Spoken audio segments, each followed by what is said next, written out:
Kahit saan sulok ng Pangasinan, Paborito. ikaw ang pinag-uusapan. Paborito. Ang radyo na paborito ng bayan. Paborito.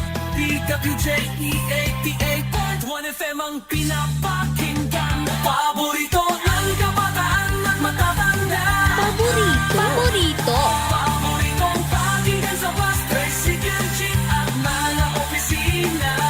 Paborito mo, paborito ko, paborito natin lahat. DWJ 88.1 FM, Radyo Pangasinan. DWJ 88.1 FM, Radyo Pangasinan.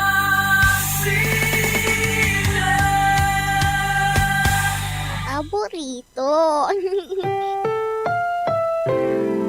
Ang susunod na programa ay rated GP. GP? Ano yun? Garantisadong pampaborito! Narito na ang mga unang balita sa araw na ito. Radyo Pangasinan Balita. Be informed. Be the first to know. Radyo Pangasinan Balita. Mga balitang naganap at nangyari sa huling 24 oras sa loob at labas ng Pangasinan. Radyo Pangasinan Balita. Dito lamang sa DWJE 88.1 FM. Paborito! Good morning! Maabigyan kabasan at si kayo namin kapaborito, agaw nata ng Miyerkules, Hulyo 9, 2025. Welcome po muli sa Radyo Pangasinan Balita. At ngayon, sa ulo po ng ating mga balita, sa ating balitang lokal, suspect sa pamamaril sa bayan ng Mataram, patuloy na tinutugis ng otoridad. Radyo Pangasinan Balita. Top 2 most wanted person sa municipal level arestado. Radyo Pangasinan Balita. Sa ating balitang pambansa, hepe ng NBI hinamon si alias Totoy na pangalanan ang mga personnel na sangkot sa missing sa Bungero. Radyo Pangasinan Balita. Bilang ng mga Pilipino walang trabaho, bumaba ayon sa PSA. Radyo Pangasinan Balita. Sa ating balitang pandaigdig, bilang ng nasawi sa baha sa Texas, umabot na sa mahigit na 100 katao. Radyo Pangasinan Balita. Sa ating balitang sports, MVP na si Tyrese Haliburton hindi umano makapaglalaro sa 2025-2026 season. Radyo Pangasinan Balita. At sa ating balitang entertainment album tour ng Ben and Ben ipagpapatuloy next month. Radyo Pangasinan Balita. 9 minuto makalipas ang alas 7 ng umaga at ngayon sa detalye po ng ating mga balita. Sa ating balitang lokal, patuloy na isinasagawa ng pinagsanib na puwersa ng Pangasinan Police Provincial Office ang Hot Pursuit Operation laban sa isang suspect na sangkot sa pamamaril sa isang magsasaka sa barangay Kakawitan, Mataram, Pangasinan. Batay sa ulat ng Mataram Police Station, naganap ang insidente bandang alas 5:30 ng umaga noong Hulyo 7 ng taong kasalukuyan sa bulubunduking bahagi ng Sitio Libag sa nasabing barangay. Nag-ugat umano ito sa pagtatalo ng suspect at ng kanyang asawa. Sa pagtatangkang awati ng biktima ang pagtatalo, bigla umanong kumuha ng improvised shotgun ang suspect at binarilang biktima sa likod na tumagos hanggang tiyan. Kaagad namang humingi ng saklolo ang isang kamag-anak ng suspect sa mga opisyal ng barangay. Agad na may sinugod ang biktima sa Mataram District Hospital para sa kaukulang lunas. Ang Hot Pursuit Operation ay isinagawa upang madakip ang suspect. Sa pahayag ni Acting Provincial Director Police Colonel Ricardo David, ang suspect ay hindi umano lulubayan at hindi palalagpasin ang anumang uri ng karahasan sa komunidad. Radyo Pangasinan Balita. Samantala, patuloy ang pinaigting na kampanya ng Pangasinan Police Provincial Office sa ilalim ng pamumuno ni Police Colonel Ricardo David, Acting Provincial Director laban sa iligal na droga, use firearms, wanted persons at iligal na sugal batay sa operational accomplishments mula Hunyo 29 hanggang Hulyo 5 sa ilalim ng Republic Act 9165 Comprehensive Dangerous Drugs Act of 2002, 8 anti-illegal drug operations ang isinagawa na nagresulta sa pagkakaaresto ng 8 katao. Nasamsam din sa operasyon ang tinatayang 8.753 na gramo ng shabu. Patuloy na determinasyon ng kapulisan na sugpuin ang iligal na droga sa lalawigan. Sa pagpapatupad naman ng RA 10591 o kay Comprehensive Firearms and Ammunition Regulation Act, isang operasyon ang naisagawa kung saan nakumpiskang isang baril. Bukod dito, 6 na baril ang kusang isinuko o kaya idineposito ng mga sibilyan, habang isa pang baril ang voluntaryong isinuko na nagpapakita ng tiwala ng mamamayan sa programa ng PNP laban sa loose firearms. Samantala, matagumpay na naaresto ng kapulisan ang isang most wanted person at 24 pa na iba pang wanted persons bilang bahagi ng pinaigting na kampanya ng Pangasinan PNP sa paghuli sa mga pinaganap ng batas. Sa pamumuno ni Police Colonel David, patuloy ang panawagan sa publiko na makiisa sa mga programa ng kapulisan para sa kapayapaan at kaayusan ng lalawigan. Radyo Pangasinan Balita. Samantala, pinaigting naman ang kampanya ng Pulis Pangasinan laban sa kriminal na aresto ang top 2 most wanted persons sa San Manuel, Pangasinan sa bisa ng operasyon na isinagawa noong July 7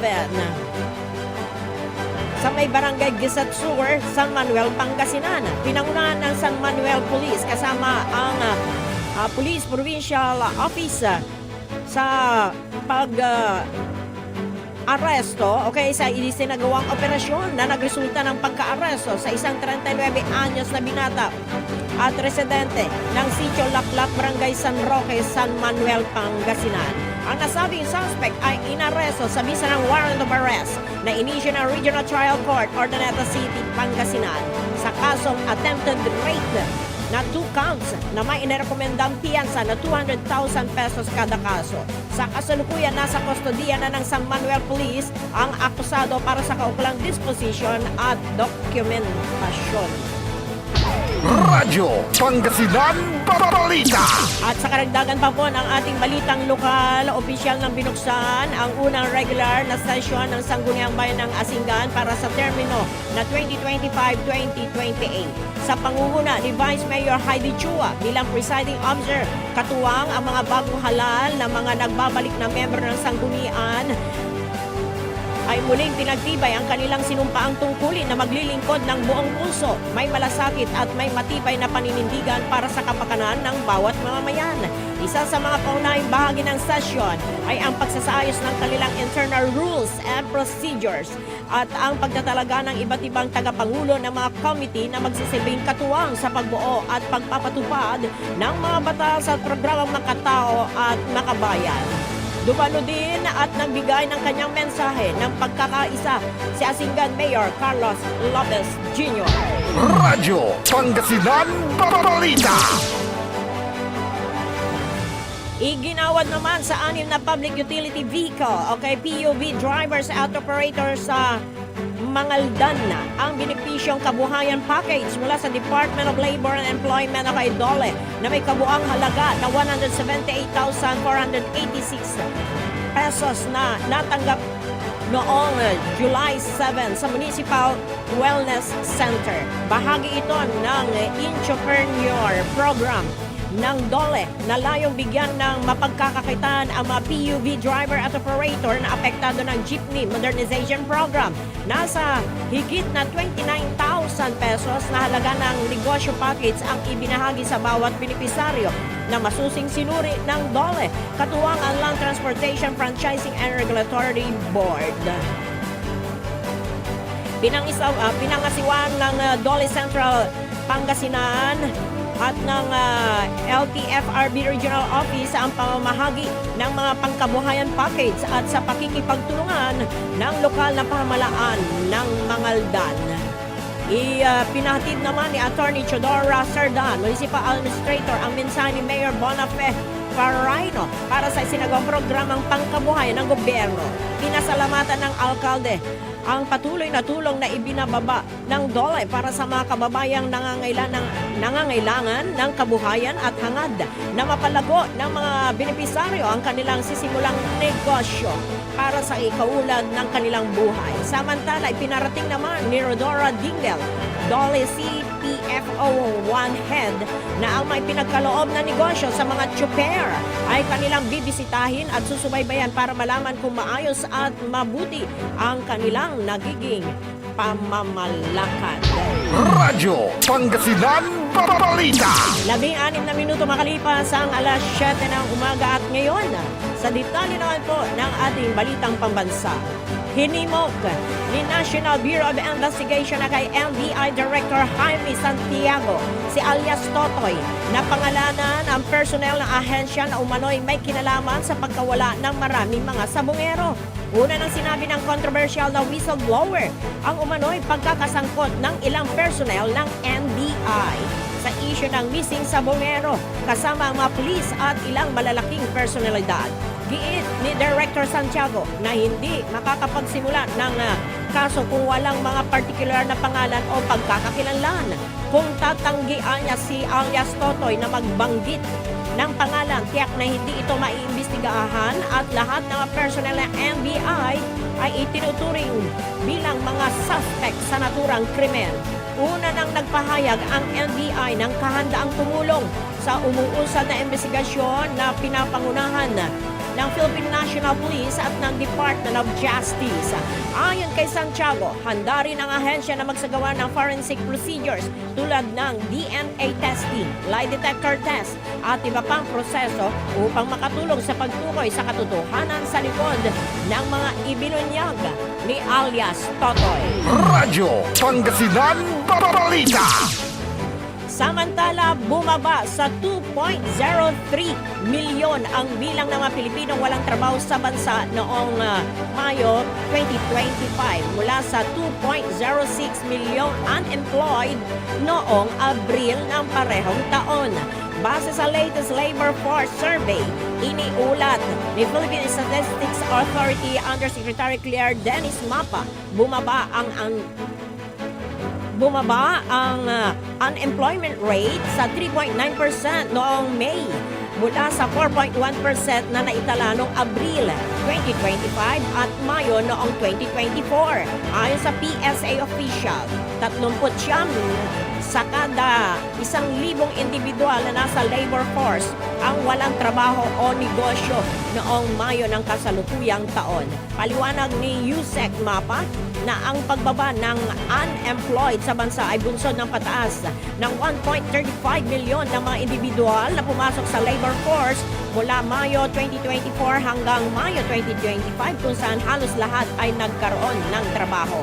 Maliban dito, tinukoy din ng PSA Chief ang ilang mga sektor na nakapag-ambag sa pagbaba ng bilang ng mga Pilipinong walang trabaho kabilang ang pagtaas ng mga nagtatrabaho sa wholesale at retail trade, agriculture and forestry, administrative support service activities, accommodation food services, political organization at real estate activities. Samantala, iniulat din ng PSA na bumaba ang bilang ng Pilipinong underemployed sa 6.60 million o katumbas ng 13.1% noong Mayo ng kasalukuyang taon mula sa 7.09 million o kay 14.6% noong Abril. Pagdating naman sa employment, tumaas ang mga nagtatrabaho noong Mayo sa 52.32 milyong Pilipino mula sa dating 50.74 million na naitala noong Abril 2025. Radyo Pangasinan Balita. Binatikos naman ni Vice President Sara Duterte ang desisyon ng gobyerno ng Pilipinas na makipagtulungan sa International Criminal Court kaugnay sa kaso ng kanyang ama na si dating Pangulong Rodrigo Duterte. Ayon sa Vice Presidente, nakasalukuyang nasa The Hague, Netherlands para bisitahin ang kanyang Pangulo o kaya ang dating Pangulo sa kanyang detention facility sa ICC na dapat iprioridad ng pamahalaan ang kapakanan ng mga Pilipinong naiipit sa Israel at Iran. Nakakalungkot din anyang malaman na gagamitin ng pamahalaan ang pondo ng bayan para sa mga testigo laban sa kanyang ama sa halip na gamitin ang pera para tulungan ang mga kababayang Pilipino na naiipit sa kaguluhan sa Israel at Iran. Muling nagpatutsyada din ang Vice Presidente sa gobyerno na puro politika lamang at paninira ang prioridad at hindi ang mamayang Pilipino. Subalit una nang nilinaw ng Malacanang na ang pagtulong ng pamahalaan sa mga testigo laban sa kaso ng dating Pangulo sa ICC ay hindi direktang pakikipagtulungan sa International Tribunal, kundi ito ay pagtulong sa kapwa Pilipino. Radyo Pangasinan Balita. Isiniwalat naman ng whistleblower at isa sa mga akusado sa kaso ng mga nawawalang sabongeros na si Julie Patidongan alias Totoy na nakatanggap umano ang ilang mga pulis ng mahigit na 2 million pesos mula sa negosyanteng si Atong Ang na inakusang utak umano sa likod ng misteryosong pagkawala ng mga sabongero. Sa isang panayam, sinabi ni alias Totoy na ipinamahagi ang naturang halaga ng suhol sa mga pulis na dawit sa umano'y pagdukot at pagpaslang sa mga sabongero. Anya, nakakatanggap ang isang Police Lieutenant Colonel ng 2 million pesos kada buwan na suhol, habang ang iba pang mga opisyal na may ranggong Lieutenant, Executive Master Sergeant, Staff Master Sergeant, Staff Sergeant at Corporal ay naghahati sa natitirang kalahating milyong piso. Itinanggi naman ni alias Totoy na sangkot ang National Bureau of Investigation sa kaso ng mga missing sabongeros dahil gawa-gawa lang anya ito ni Ang para siraan si NBI Director Jaime Santiago. Sa ngayon, wala pang komento ang panig ni Ang kaugnay sa panibagong revelasyon ng whistleblower.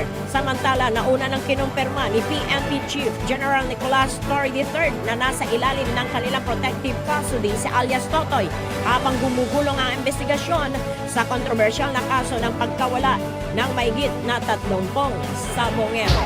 Radyo Pangasinan Balita. 22 minuto makalipas ang alas 7 ng umaga at ngayon, sa detalye naman po ng ating balitang pandaigdig. Kinumpirma ni Foreign Affairs Secretary Maria Teresa Lazaro na pinatawag nila si Chinese Ambassador to the Philippines Wang Ciliano ang Biyernes. Ito'y kasunod ng ipinatupad na travel ban ng China kay dating Senator Francis Tolentino kasunod ng kanyang paninindigan kaugnay sa issue ng West Philippine Sea. Ayon kay Palace Press Officer Yusek Claire Castro, batay sa naging pahayag ng DFA, pinagpapaliwanag nila ang Chinese envoy hinggil sa naging hagbang ng Beijing na ban na bumiyahe sa China, Hong Kong at Macau ang dating senador. Bagamat nire-respeto ng Pilipinas ang desisyon ng China, pinaalalahanan ni Ambassador Lazaro ang Beijing na pinapahalagan ng Pilipinas ang freedom of expression. Radyo Pangasinan Balita.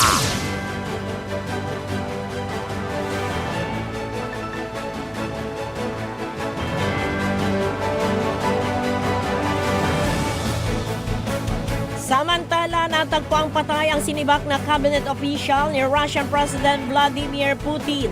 Ayon sa investigative committee, nakita ng mga otoridad ang bangkay ni Russian Transport Minister Roman Istarobot. Sinasabing nagpakamatay ito gamit ang isang uri ng baril. Hindi naman binanggit ng mga otoridad kung ano ang dahilan ng kanyang pagkasibak sa pwesto. Sinasabing nagpakamatay ito gamit ang isang uri ng baril. At nagpapatuloy pa rin ang sinasagawang investigasyon ng mga otoridad ukol sa insidente. Radyo Pangasinan Balita. Lagpas na sa 100 katao ang naitalang bilang ng mga nasawi habang may ilan pa ring patuloy na nawawala sa pananalasa ng mga pagbaha sa may Texas, USA. Sa Camp Mystic na isang Christian Girls Summer Camp sa Kerr County, malapit lamang sa o kaya ay malapit na umanong umapaw ang Guadalupe River. 27 mga bata at isang counselor ang kumpirmadong nasawi, habang 10 pang campers at isang counselor ang nananatiling nawawala. Mula sa 84 na biktima, 56 dito ay adults at 28 na ang mga bata na nasawi sa Kern County, kung saan ay bunsod na rin ng malakas na pag-ulan at pag-apaw ng Guadalupe River. Nasa 22 adults at 10 bata naman ang di pa natutukoy ang pagkakakilanlan ayon sa Sheriff Office ng naturang county. Ayon kay Texas Governor Greg Abbott, patuloy ang paghahanap ng rescuers sa dosen-dosenang nawawalang katao sa mga sinalantang lugar. Kaugnay nito, tumutulong na rin sa pagresponde sa mga pagbaha sa estado ang mahigit na 20 state agencies. Inaasahan naman na huhupa na ang samang lagay ng panahon sa Texas at inaasahan din na ang mas tuyong araw kumpara sa mga nakalipas na araw. Samantala, bumuhos naman ang pakikiramay mula sa iba't ibang panig ng mundo para sa mga pamilyang nawalan ng mahal sa buhay dahil sa naturang sakuna. Kabilang na dito si King Charles III na sumulat kay US President Donald Trump para magpaabot ng lubos na kalungkutan sa trahedya at nag-alay ng taus-pusong pakikipagdalamahati sa mga nawalan ng buhay. Radyo Pangasinan Balita. 26 na minuto makalipas ang alas 7 ng umaga at ngayon sa ating balitang sports. Hindi nakasali sa Summer League roster ng Sacramento Kings ang Filipino two-way player na si Kevin Kembao. Unang napaulat na magiging bahagi ng lineup ang 6'6" forward, ngunit sa inilabas ng Summer League roster ng Kings walang pangalan si Kembao. Sa halip ay mas pinili ng kupunan na maging bahagi ng team ang mga 2025 NBA draft selection na sina Nicky Clifford at Maxim Reynold. Bahagi rin ng roster ang sophomore na si Devin Carter at 2025 G League champion na si Isaac Jones at Isaiah Crawford.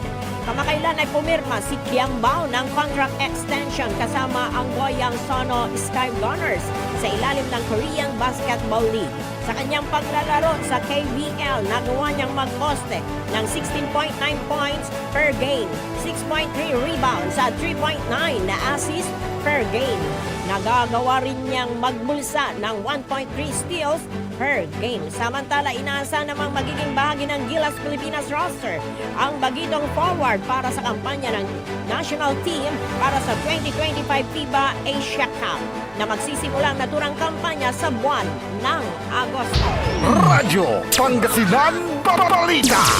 Samantala, kinumpirma ng Indiana Pacers na hindi makakapaglaro sa kabuuan ng 2025-2026 season ang 2025 Eastern Conference Finals MVP na si Tyrese Haliburton. Maalalang sa Game 7 ng NBA Finals sa pagitan ng Pacers at Oklahoma City Thunder ay nagtamo si Haliburton ng injury kaya tuluyan siyang dinala sa locker room sa unang bahagi ng first quarter.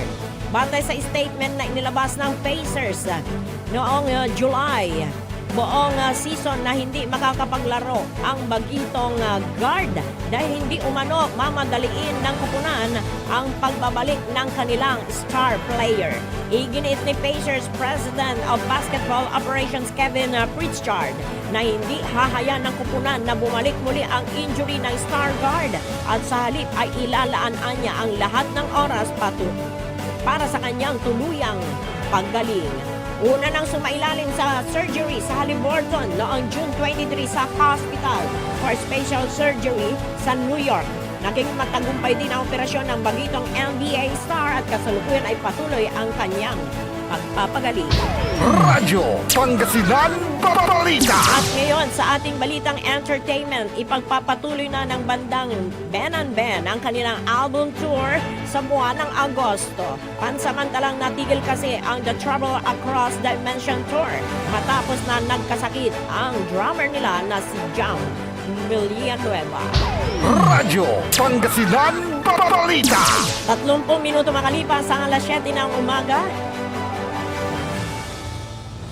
Magbabalik ang Radyo Pangasinan Balita makalipas ang ilang paalala. Ang puta-putang Iran Balita. Our objective was the destruction of Iran's nuclear enrichment capacity and a stop to the nuclear threat posed by the world's #1 state sponsor of terror. Ang puta-putang Iran Sunata. Hot shot running in my non-stop 30.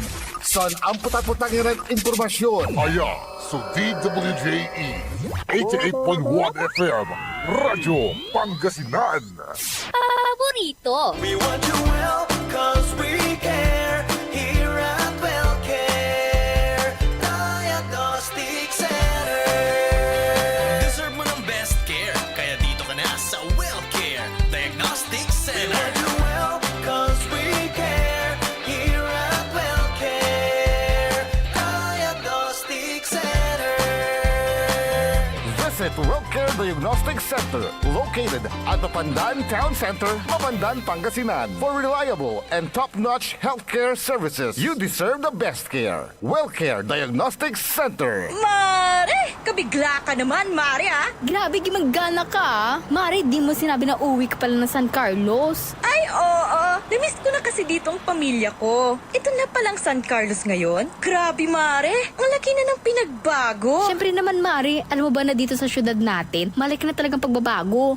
Mula sa mga infrastruktura, nandiyan na mga konkretong daan at mga bagong pasilidad. Wow! Meron din tayong trending na ayos, kalusugan karavan na nagbibigay ng libreng serbisyong medikal. Palipalita na! Saka, nandyan din ang mga programang pag-agrikultura para sa ating mga magsasaka. Ay! Wow! At higit sa lahat, Maria, ang pagpapanatili ng peace and order ng ating syudad. Perfect! Di lang yan, binibigyan din ng halaga ang kapakanan ng lahat ng tao at pantay na karapatan sa mga serbisyo ng gobyerno. Grabe, Mare! Ang bongga na talaga ng San Carlos. Parang ayoko na bumalik sa ibang bansa. Oo, Mare. Kung ako sa'yo, dito ka na lang sa San Carlos. Dahil sa San Carlos, tunay na subok na ang serbisyong ayos.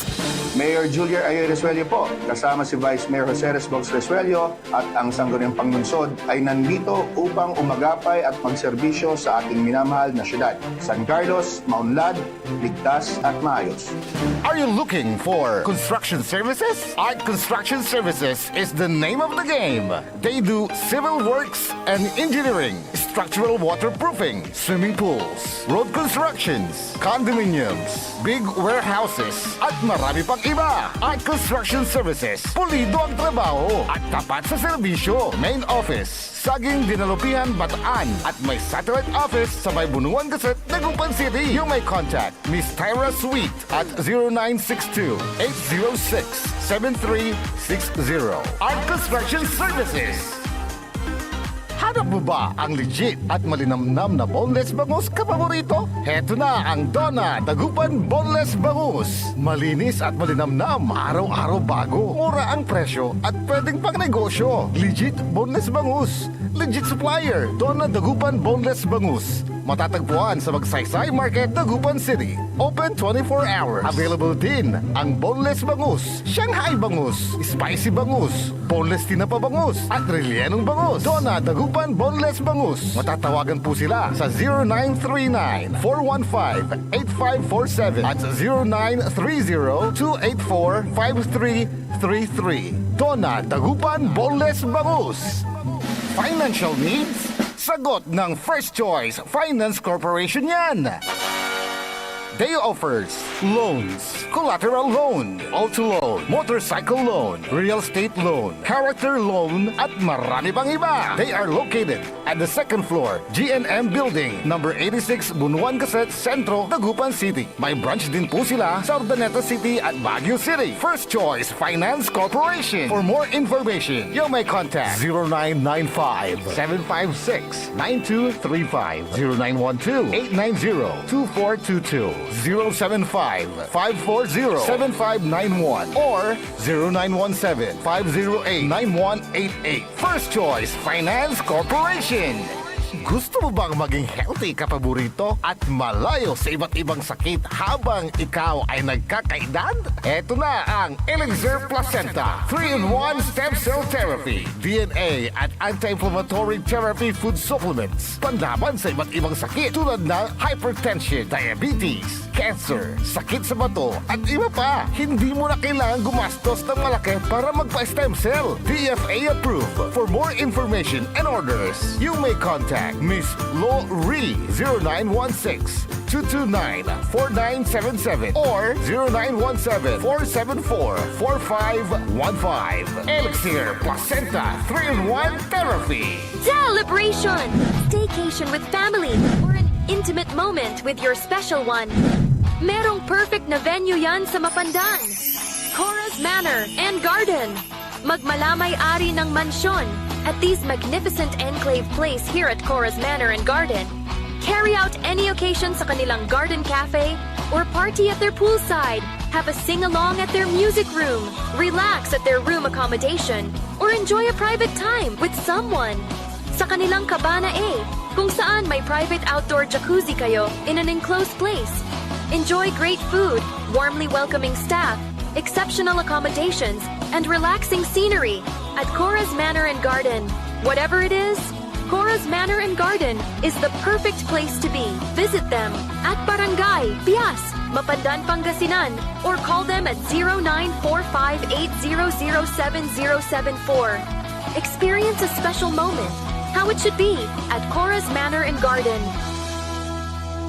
Kapaborito, 7:30 na. Time check is brought to you by Anli Serbisyo Bunuan Gazette. Sa pag-unlad, disiplina at pagkakaisa ang kailangan. By Cap Noel Bumanlag. Get that beautiful makeover and hairstyle the way you want it. Visit Barber's Salon for Men and Women at Pax Building, JL de Guzman Street, Poblacion, Mangaldan, Pangasinan. Barber's Salon for Men and Women is open daily until 6:30 p.m. Feel confident, feel beautiful. Let Barber's Salon for Men and Women bring out the best in you with their well-experienced barbers and beauty experts. They also offer their original Barber's pomade and other beauty products for women. Book yourself now and call Barber's Salon for Men and Women at 0917-533-3552 or 075-656-4119. Walk in and walk out with pure confidence. Barber's Salon for Men and Women. Mas pinalakas, mas pinatindi, mas pakikinggan. Serving Pangasinan through music, news, and information. Ito ang DWJE 88.1 FM, Radyo Pangasinan. Jad Dagupan, walay saksakay ang radio station ya iyayag nasaray Dagupenyo. Jad Bunuan Binlog. Paborito. Bunuan Bukid. Paborito. Bunuan Gese. Paborito. Kalmay. Paborito. Karae. Paborito. Tanjad Karanglaan. Paborito. Aya, so 88.1 Radyo Pangasinan. Paborito ng kabataan at matatanda. Paboritong pakinggan sa bus, tricycle, jeep at mga opisina. Paborito mo, paborito ko, paborito nating lahat. DWJE 88.1 FM Radyo Pangasinan. DWJE 88.1 FM Radyo Pangasinan.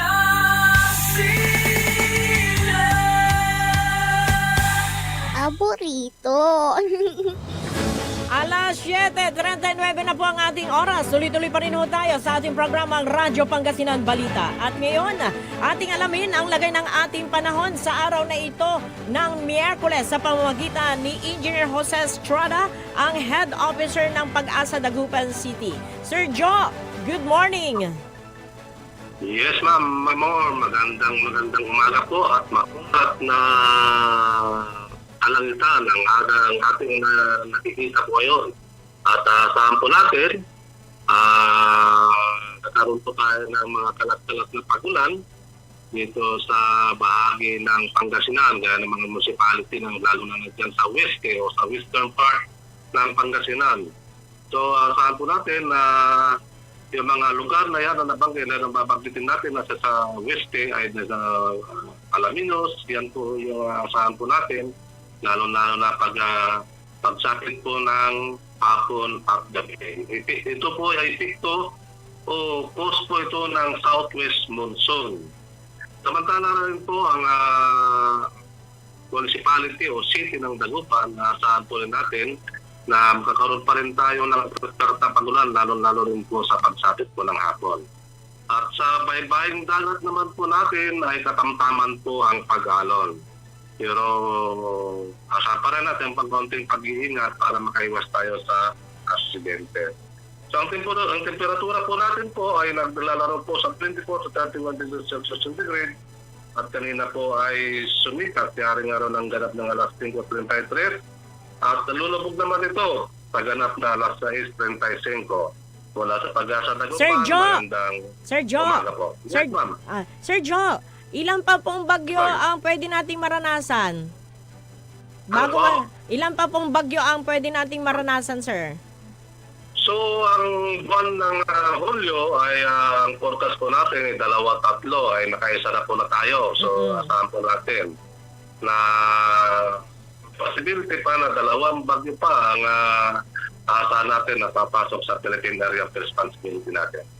Sir, etong buwan ng Hulyo tapos sa mga darating pang buwan, ilan pa po lahat? Etong August, kasi ito yung mainaasahan ho natin na yung pagpasok ng mga bagyo. Yes, ma'am.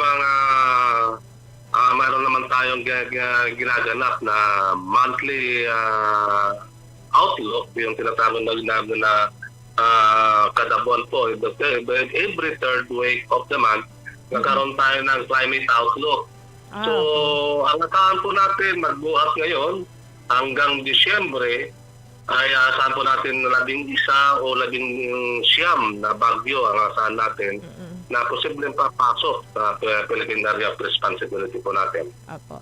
Pero lahat po ba yan ay posibleng, mga ilan po kaya sa outlook ho ninyo, ilan po yung mga maglalandfall?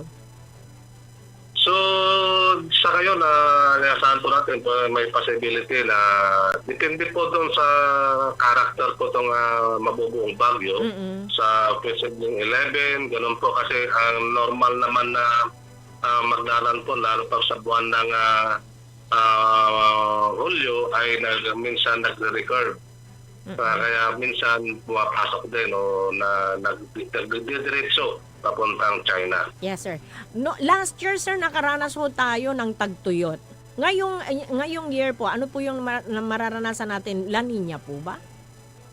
So sa ngayon po, nasa neutral condition po tayo. Ibig sabihin, pag napunta tayo sa Inzone, kasi yung Inzone, ibig sabihin El Nino in Southern Insulation, 3 pieces po yan. So isa po yung El Nino, isa po yung La Nina, at saka yung neutral condition. So ngayon po, nasa neutral condition po tayo. Okay. Okay, sir. Maraming salamat po. Welcome po, ma'am. Okay, yan po si Engineer Jose Estrada, ang Head Officer ng Pag-asa, Dagupan City. Alas 7:43 na po ang ating oras. Tuloy-tuloy pa rin ho tayo sa ating programang Radyo Pangasinan Balita. Ngayong buwan ng Hulyo, mga kapaborito, ay Nutrition Month ng DepEd, ng Department of Education. Kaya hindi na nga magtataka ang dito po sa lungsod ng Dagupan, umiikot po ang alkalde ng Dagupan City na si Mayor Belen Fernandez kasama ang ilang pa nilang mga kasamahan ng, sa iba't ibang eskwelahan at nag-aabot ng nagsasagawa ng mga feeding program. Ang tema po ngayon ng Nutrition Month ay sama-sama sa nutrisyong sapat para sa lahat. Di ba? Alam niyo mga kapaborito, totoo yun na ang ating kalusugan ay kayamanan. Kaya't kailangan bigyan ng kaukulang pansin at pagpapahalaga. And kahapon, kung hindi ako nagkakamali, may nag-chat sa akin And then, meron na rin ako nakitang post na mahagi ng spaghetti. Wow! Spaghetti pababa, pataas. Spaghetti food pack. Diyan po sa may Bukidnon National High School. Opo, kahapon yon. may naluto, merong iluluto. Walang iluluto. And hindi ko lang alam kung ilan po yung nabigyan doon. Pero ang target dyan mga kapaborito para doon sa mga medyo may problema sa kanilang mga sa kanilang nutrisyon, okay, sa kanilang kalusugan. Nung isang araw din po, kung hindi ako nagkakamali, nung Sabado, yung mga bata pinatawag binigyan ng may ipinahaging arroz caldo. Arroz caldo talagang mapalit tapos may sambung. Ganun ang pa-feeding, di ba? Yung bang hindi lang may kababaaw kalamor. Okay, yung malagkit lang. Kailangan talaga merong sambong yung para hindi lang baaw yung matitikman doon. May karne, may manok. Ganun yun. Sa may feeding, mampa-feeding kimot lang naman, yung talagang mabubusog naman yung bibigyan ho natin. Yung masustansya naman talaga yung makukuha niya, di ba? Oo. And speaking of food pyramid mga kapaborito, wag ho nating kalimutan yung Go, Grow, and Glow. Matagal na yan. Bata pa ako, yan ang itinuturo sa school namin Oo, yung Go, Grow, and Glow. Food pyramid po ng Pilipino. Yung Go, yan yung may kanin, tinapay. Sa Grow naman, itlog, fish, karne. Sa Glow, prutas. Yan, prutas, gulay. Yan. And dapat masunod ho natin yan para healthy tayo ayon sa mga eksperto sa kalusugan. Pero lahat ng sobra at kulang masama din. Wag lang puro go. Wag lang puro grow. Dapat go, grow, glow para makumpleto yung food pyramid. Di ba? Nako. Sus, Ginoo Manggod, iwasan ho natin yung mga instant. Wala namang masama dyan. Huwag lang sobra. Kasi yung iba kasi sa kamamadali, di ba? Kailangan instant. Sa dami ng trabaho, kailangan may matapos siya. Ang nandun sa tabi niya, puro instant na lang. At saka ang bilis-bilis na ngayon mag-order, di ba? Pindutan lang, isang tawag lang, isang chat lang, isang text, nandyan na yung order mo. Pero instant naman lahat. Tingnan natin, walang masama dyan, wag lang sobra. Kasi lahat ng sobra at kulang masama sa kalusugan. Yung mga hindi porket lechon yung ulam mo mayaman ka na. Hindi ganun yun. Hindi lechon okay na alright. Huwag mong kalimutan. Lagyan mo ng dahon-dahon. Para sa ganun maging ano na yun? Ano yun? Yung eksakto lang. Meron kang karne, dapat meron kang dahon, gulay. Tapos may prutas, may kanin din. Diba? Kasi puro lechon. Tapos inalam ni may balat to, aman si inanan mo, nako, marami na tayong insidente na nangyari tungkol sa bagay na yan. Hindi napigil ang sarili dahil sa sarap nga ng lechon na inihain. Inapura, yan, inatake. Kaya lahat ng sobra, masama. Lahat ng kulang, masama din. Pangatlong beses ko nang inulit yan. Okay, mga kapaborito, at sa iba pa ho nating mga balita. Dito po sa ating lalawigan ng Pangasinan, dyan po sa may Alaminos City. Sa may Alaminos City. Nako, nagkakalaga ng mahigit na 3 milyong piso na suspected illegal drugs ang na-recover sa gitna ng daan dyan sa may Alaminos sa isang barangay, mga kapaborito. Tricycle driver ang nakapulot. At heto, base po dito sa isinare po sa atin na balita. At ito po ay mula sa PNP mismo. Sabi dito, recovered alleged shabu placed in Chinese tea pack labeled Daguanyin with estimated weight 501 grams amounting 3,406,800 pesos. Eto, base po dito sa report, bandang alas 4 ng madaling araw kahapon ito, July 8, ay inireport ng isang 41 anyos na residente ng Magsaysay, Alaminos City ang pagkakadiscover nitong discovered Chinese Tipak level Daguanyin sa may gitna ng kalsada ng Cadre Road, Barangay Poblacion, Alaminos City. Sa initial investigation na isinagawa ng Alaminos City Police na etong nakapulot, mga kapaborito, ay pinuntahan sa kanyang bahay dahil nag-report din kaagad sa kanilang barangay. At sinabi na meron siya napulot na ganito ganyan. Ngayon, ang kapulisan ho natin, agad na ang barangay, nag-report din sa kapulisan, yung kapulisan ho natin, pumunta din po doon at pinatawag yung nakapulot.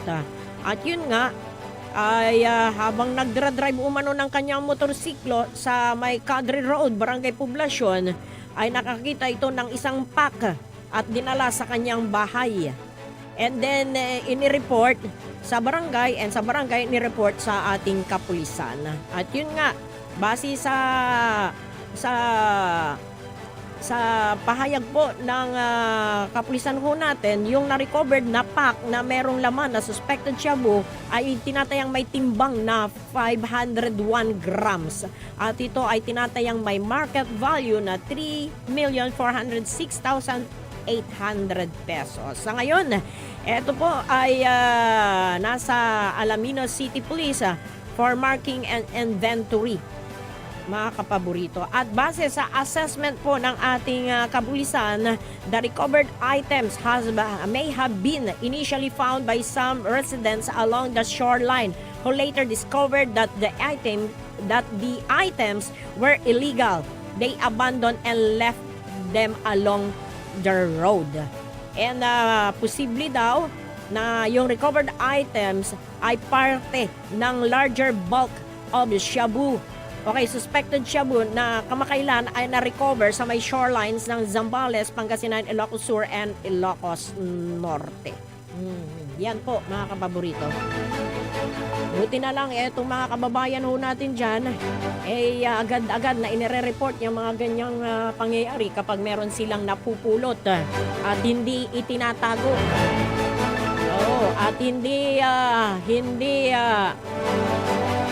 hindi sinasamantala na ma-recycle. Buti na lang in-report din, mga kapaborito. And malaking tulong ito sa ating kapulisan para magpapatuloy po yung pag-iimbestiga tungkol sa mga bagay na yan, kung kanino nang gagaling yan, kasi may markang Chinese character, mga kapaborito. Kaya eto, tuloy-tuloy ang investigasyon ng ating kapulisan at tuloy-tuloy din ang mainitang kampanya laban sa illegal na droga. At lalo pa sanang paigtingin pa sa pakikipagtulungan ng komunidad. Bakit kanyo? Dahil hindi na ito biro, mga kapaborito. Yung parang itinatapon na lang dito dyan sa area na yan. Di ba? Nung nakaraang buwan, di ba? Magkakasunod 'yun na nakuha na recover sa gitna ng karagatan na sakop ng Pangasinan, sa may Zambales, Ilocos Sur, Ilocos Norte. Di po ba, mga kapaborito? At sa pakikipagtulungan po ng komunidad, sama-sama nating pagtutulungan laban sa illegal na droga, tiyak magtatagumpay ho tayo. Sana continuous yun. Huwag lang sanang mingas kugon, di po ba, mga kapaborito, yung kampanya laban sa illegal na droga. At sana mahuli na rin yung mga utak dyan, mga kapaborito. Kasi yan ang pangunahing sumisira sa kinabukasan ng ating mga kabataan, sumisira sa pamilya, sumisira sa pagsasama ng mag-asawa, maging sa komunidad ho natin. 6 na minuto na lamang po bago mag-alas 8 ng umaga. At eto naman po, ang NBI o ng iba't ibang ahensya po ng ating gobyerno ay patuloy po sa pagtutulungan para mapatunayan etong tungkol po sa missing sabongeros po, sa kaso ng missing sabongeros. At pati NBI na po ay hinamon na yung whistleblower dahil nga sa sinasabing meron daw mga sangkot na mga NBI personnel at marami pa. Etong si alias Toto, sa tingin natin ang tapang, no? Oo. Kasi sabi nga rin niya meron siyang alam dahil hindi na niya makayanan. Kaya yun, ibinunyag na niya. Pero hindi naman lahat na ibinubunyag, basta-basta na lang pinaniniwalaan. May katarungan sa ating bansa. Di po ba? Kailangan patunayan yan. At yung mga suspect naman po, yung mga binabanggit, patunayan din na talagang wala silang kinalaman. Isa pa po mga kapaborito, etong magandang balita naman po na inilabas ng PSA. Ang Philippine Statistics Authority na bumaba ang bilang ng mga walang trabaho noong buwan ng Mayo kung ikukumpara noong April. Noong April kasi mataas. Tapos monthly kasi yung monitoring dyan at noong buwan ng Mayo ay bumaba po yung bilang ng mga walang trabaho. And isa sa mga nakikita ko dyan mga kapaborito, dahil nung panahon ng Mayo, yun yung panahon ng eleksyon. Di po ba? Marami silang mga kinuhang mga katuwang nila, pagpipinto, yung pamamahagi ng mga campaign materials. Siyempre, marami po ang nagpa-print.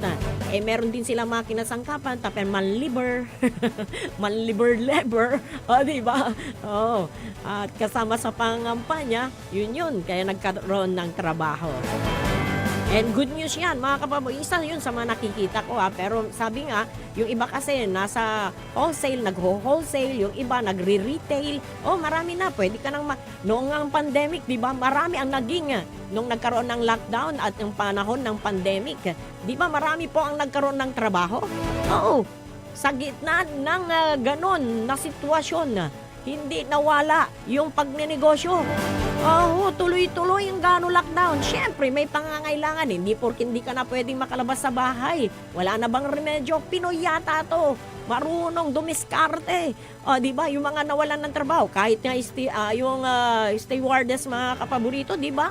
Nagbenta nung tusok-tusok na pagkain. Yung iba, nag-deliver.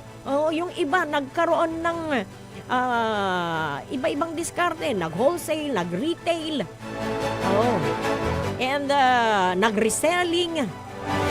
At yun na, nagpapatuloy hanggang ngayon, kahit nasa bahay lang, kumikita, papindot-pindot lang, pa-chat-chat lang, pa-order. Isa na tayo doon, sa totoo lang. Nung panahon na yon na hindi tayo makalabas, bagamat ang mga media noon ay meron kaming ID para pwede kaming makalabas at makakuha ng mga impormasyon pa rin, hindi napigil din yung pagbibigay natin ng impormasyon dahil mayroong online, di ba, mga kapaborito? At yung iba lumalabas para makakuha pa rin ng balita. And tayo, nagkaroon din ng extra income doon, mga kapaborito, sa totoo lang. Nagpa-order tayo dahil kailangan ng pagkain kailangan ng alcohol noon, kailangan ng face mask, lahat yan. Door to door. Hindi po ba, mga kapaborito? Kaya ang Pinoy madiskarte. At huwag tayong pumayag na isa lang yung source of income natin. Kung alam nating kulang, maghanap pa tayo ng karagdagang. Wala namang masama. Basta hindi naapektuhan yung trabaho mo doon sa pinapasukan mo. Di po ba, mga kapaborito? At sa pamamagitan yan, kasi meron iba na kapag tinanong mo, may trabaho ka ba? Merong nagsasabi, walang trabaho. Baka yun. Hindi inalam na isa na pala siyang negosyante. Kahit na malit na negosyante lang yan, pero kumikita. Meron din mga nagtratrabaho na talagang nag-opisina, yung bang may daily, kaya kinsenas katapusan, may sweldo doon, yung pinapasweldohan. Pero yung iba, nagne-negosyo. Pero Pero alam mo naman, kung minsan kailangan itago na meron siyang pinagkakakitaan. Itila na. Kasi baka habulin daw sila ng tax. Oh. May balak pa naman na pati yung sa online bubuwisan na, mga kapaborito. Ay nako, bukas ipagpapatuloy natin yan mga kapaborito kasi alas 8 na po. No choice na ho tayo. Kaya pansamantala magpapaalam na po ang Radyo Pangasinan Balita. Maraming salamat po sa walang sawang pagsubaybay sa ating programang Radyo Pangasinan Balita. Bukas ulit, 7 to 8. Nakasama po natin sa ating technical side si Engineer Nick Dakal. Ako naman po si Amor Ligas Bidiga. Maraming salamat and magandang morning. Antabayanan po ang Liknaay Baloy. Nakakasama po ninyo dyan si kapaborito Joseph Bacani at kapaborito RJ Jimenez. Sikaratan, Susaray Manunaan